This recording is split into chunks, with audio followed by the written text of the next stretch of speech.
Welcome to Let Me Fix This. Enjoy the video. Start with the right tools and a clean workspace before you begin. Gather a pry tool, 10mm socket, torque wrench, replacement mirror mount, and adhesive kit. Wear safety glasses and gloves to protect your eyes and hands from glass and metal. Disconnect the battery if your mirror has electronic components to avoid shorting circuits. Park the vehicle on level ground and keep ambient temperature between 60 and 80 degrees for adhesive curing. Use a plastic pry tool to release the mirror cover without scratching glass. Fold the mirror head and support the glass to prevent sudden drops or breakage. Loosen the 10mm nut while holding the mirror to prevent it from falling. If the mirror is glued, heat the base with a hairdryer to soften adhesive for easier removal.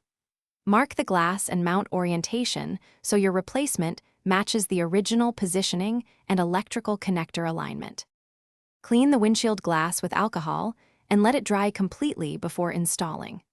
Apply adhesive pad or epoxy to the new mount and press the mount onto the windshield for 30 seconds. Allow the adhesive to cure for at least 1 hour or follow the adhesive kit instructions for longer cure times. Tighten the nut to manufacturer torque using the torque wrench and reconnect any electronic connectors securely. Adjust the mirror so you see 50% of rear center and 50% of side view for safe driving. Thanks for watching. If you found this helpful, don't forget to like and subscribe.